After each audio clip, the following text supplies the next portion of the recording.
भक्तजनों, आपको मेरा नमस्कार। आज हम आपको बैसाख महीने का अध्याय 3 सुनाने जा रहे हैं। कृपया आप उसे ध्यानपूर्वक सुनना।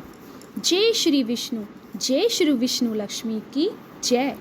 अध्याय 3 बैसाख महीने का, जो इस प्रकार से है।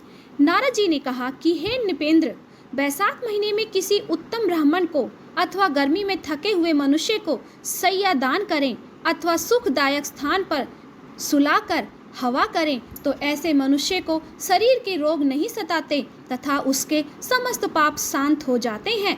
वह जन्म मरण के बंधन से मुक्त हो जाता है। उसके कुल में कई पीढ़ी तक कोई पापी नहीं होता। ऐसा मनुष्य 7 बार जन्म लेकर भी सदैव सुखी रहता है तथा अपने कुटुंब सहित मुक्ति पाता है। बैसाख महीने में आसन, चटाई, कंबल आदि का दान करना भी अति उत्तम होता है। उस समय बैठने और सोने वाला सुख प्राप्त करता है, तो उस पुण्य के फल से दान करने वाला भी अकाल मृत्यु से छूटकर दीर्घजीवी होता तथा मुक्ति पाता है।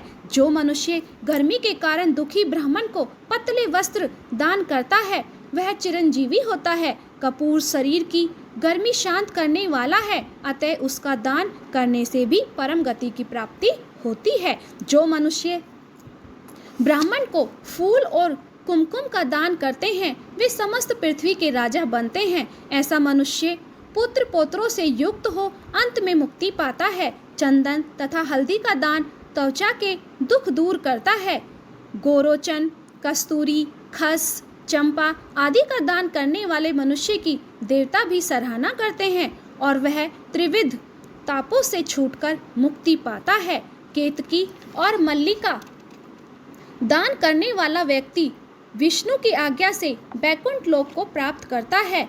नारियल, सुपारी तथा अन्य सुगंधित पदार्थ दान करने वाला मनुष्य 7 जन्मों तक ब्राह्मण कुल में उत्पन्न होकर ज्ञानी बनता है। जो मनुष्य विश्राम गृह बनवाकर दान करता है, उसके पुण्य का फल अकथनीय है, जिसकी कोई वर्णन नहीं किया जा सके। जो मनुष्य यात्रियों के विश्राम के लिए मार्ग में बाग लगवाता है, कुएं खुदवाता है तथा तालाब, झोपड़ी आदि बनवाता है, वह अत्यंत धर्मात्मा होता है और उसकी संतानें भी उसी के समान धर्मात्माएं होती हैं। सुपारी, नागवल्ली, कपूर और अगर सहित तांबूल का दान करने से यश, धैर्य और धन की प्राप्ति होती है। जो व्यक्ति शीतल पदार्थों जैसे नींबू का रस, मट्ठा तथा दही की लस्सी आदि ब्राह्मणों को दान करता है, वह धनी और विद्वान होता है। चावल का दान करने से लंबी आयु मिलती है। शुद्ध गाय का घी दान करने से अश्वमेघ यज्ञ का फल प्राप्त होता है।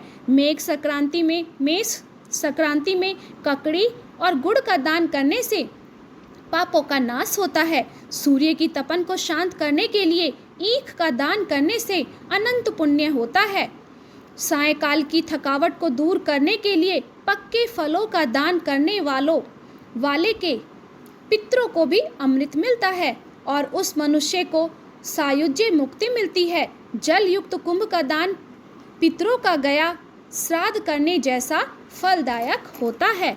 भक्तजनों, अध्याय 3 बैसाख महीने का यहीं पर ही संपन्न होता है। भक्तजनों, आपको ये कथा कैसी लगी?